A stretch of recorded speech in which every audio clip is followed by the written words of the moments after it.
Namaskaram Sadhguru. La première question est de Ritika.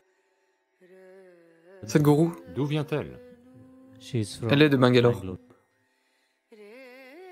Sadhguru, j'ai lu récemment qu'en Italie, les dauphins se rapprochent de la côte, qu'en Pologne, les biches marchent dans la rue, qu'en Chine et dans beaucoup d'autres pays, la pollution a diminué. La nature est-elle en train de nous donner une leçon? Eh bien, on nous appelle êtres humains. Aucune autre créature sur cette planète n'est appelée un être. Nous sommes des êtres humains.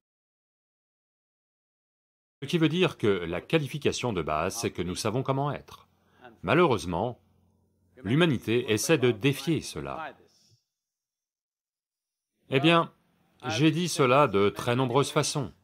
Si on n'apprend pas à faire les choses comme il faut consciemment, la nature va nous l'apprendre de façon très cruelle. La chose la plus importante dans tout ça, c'est la population elle-même. À l'heure actuelle, ce qui nous embête avec ce corona, c'est la densité de population qui le fait passer partout. Mais personne ne veut aborder cela. En général, les leaders dans le monde n'ont pas abordé cela parce que personne ne veut aller à l'encontre des groupes religieux, qui sont toujours contre cela, pour on ne sait quelle raison. Ça fait trop longtemps que ça dure. Donc, une chose basique est la population. C'est vraiment le seul problème, si vous me posez la question. C'est-à-dire que nous sommes mignons, mais nous sommes juste trop nombreux. Maintenant, nous avons pris la mort en main avec les sciences médicales, les vaccinations et tout. Une fois que l'on prend la mort en main, c'est du simple bon sens de prendre la naissance aussi en main. Mais nous pensons que la naissance est l'œuvre de Dieu. La mort, nous voulons être sûrs d'en être responsables et de la gérer. La naissance aussi devrait être gérée de la même façon. Si la mort est retardée, la naissance doit être retardée, c'est une chose importante. L'empreinte humaine est devenue tellement importante, tellement immense, que les autres créatures n'ont pas de place pour vivre. Maintenant, cela n'est peut-être pas scientifiquement correct, ça ne l'est probablement pas, mais imaginez que vous soyez un virus. Imaginez que vous soyez un virus et vous vivez dans d'autres animaux, et la population animale diminue constamment.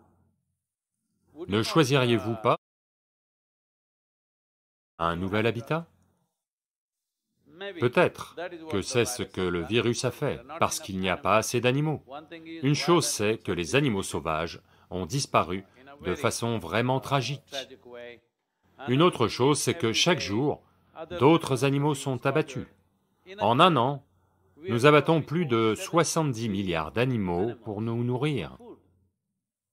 10 milliards de personnes tuant 70 milliards d'animaux à travers le monde. Je suis sûr que nous ne mangeons pas tant que ça, mais nous vivons à ce point aveuglément. Donc, si les autres animaux disparaissent, peut-être que le virus mute pour vivre dans un être humain. Je ne parle pas de science. C'est juste de la simple logique. Si vous étiez un virus, ne feriez-vous pas ça? Définitivement, c'est ce que vous feriez, parce que si votre habitat disparaît, vous aimeriez trouver de nouveaux habitats, de nouveaux endroits pour survivre. Donc, d'une certaine façon, ça l'est, mais ce n'est pas le moment de parler de ces choses. Ce n'est pas le moment de dire, vous avez fait ceci, donc il se passe cela, vous le méritez. Non, ce n'est pas le moment pour ça. C'est le moment d'agir judicieusement.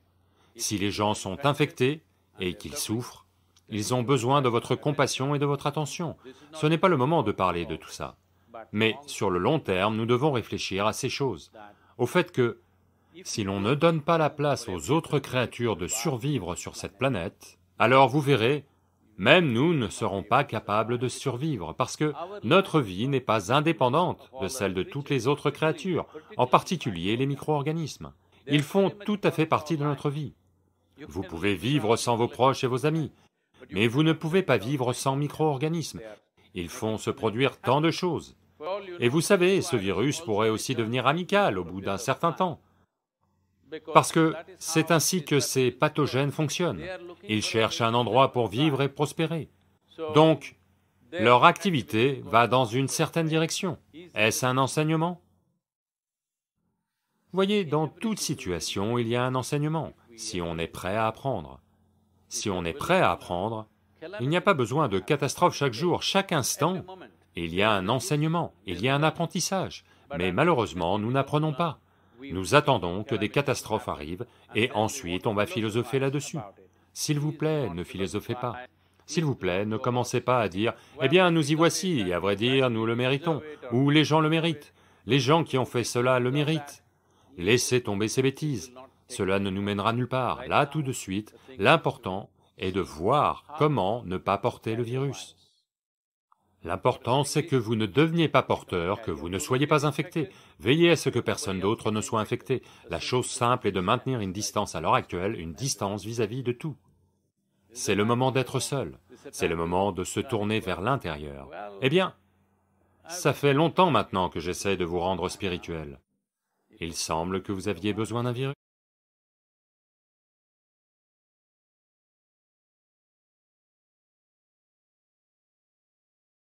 Tantra ne veut pas dire promiscuité débridée, comme l'ont véhiculé les Américains.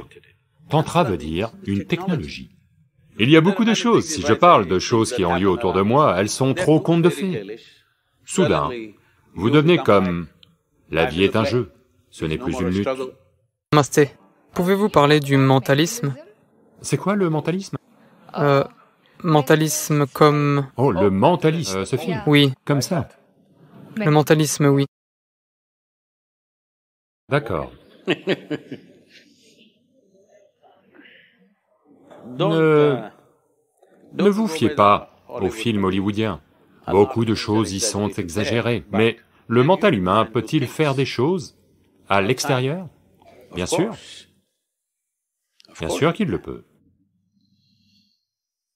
Aujourd'hui, si je prononce ce mot, je suis sûr qu'il y a des tas de malentendus parce que ça vient d'ailleurs. Voici ce que Tantra veut dire. Tantra ne veut pas dire promiscuité débridée comme l'ont véhiculé les Américains. Tantra veut dire une technologie. Technologie veut dire, quand à cette époque, quand on n'avait aucun outil technologique externe, on a réalisé que la plus haute technologie était là. Et comment utiliser cela? De bien des manières. Maintenant, si on veut voir à l'extérieur de cette porte, on a besoin d'un périscope. Maintenant, quelqu'un a trouvé une façon de regarder au-delà, sans périscope, en utilisant votre mental, au-delà du domaine de votre corps. En ce moment, le mental fonctionne dans les limites de votre corps, vous voulez l'utiliser là-bas. C'est possible de le faire, ce n'est pas possible. C'est juste que toutes sortes de choses folles et absurdes sont crues. Si vous élaguez ces choses, de bien des façons, consciemment ou inconsciemment, beaucoup d'entre vous utilisez cela. Vous créez ce que vous voulez dans le monde, quand vous le voulez vraiment. D'une certaine manière, c'est simplement votre concentration qui fait se produire ces choses. Peut-être que ce n'est pas aussi tangible que dans un cinéma, mais chacun de vous, dans une certaine mesure, vous le faites, n'est-ce pas? Avec quelle efficacité vous le faites dépend de... Il y a beaucoup de choses, si je parle de choses qui ont lieu autour de moi, elles sont trop contes de fées. Je ne croirais pas de telles absurdités si quelqu'un me les disait, donc je ne vais pas vous les dire, parce que je ne veux pas que vous croyiez ou ne croyiez pas ces choses. Mais tous les jours, les gens qui m'entourent sont témoins de choses qu'ils pensent être un miracle, mais il n'y a pas de miracle. La vie est un grand miracle. En faites-vous partie? Ou êtes-vous en dehors d'elle? Ça, c'est une grande question. N'est-ce pas un grand miracle? Ce gars mange une nouille et devient comme ça? N'est-ce pas un miracle, je vous le demande? C'est un miracle, n'est-ce pas? La question c'est, êtes-vous consciemment en elle, ou êtes-vous en dehors d'elle? Ça, c'est une grande question. Si vous êtes en elle, vous êtes... Voyez, si vous utilisez n'importe quelle pensée, eh bien, il demandait, comment fait-on au début? Supposez que vous génériez une pensée, avez-vous remarqué? Supposez que vous génériez une pensée, et ensuite vous investissez votre émotion dans cette pensée. Soudain, cette pensée devient boum. Oui ou non? Là maintenant, je génère une pensée, oh, elle est si merveilleuse. Mais maintenant, j'investis mon émotion dans cette pensée. Maintenant, tout à coup, vous n'êtes plus juste quelqu'un d'autre pour moi, vous êtes autre chose pour moi. Est-ce la réalité ou pas?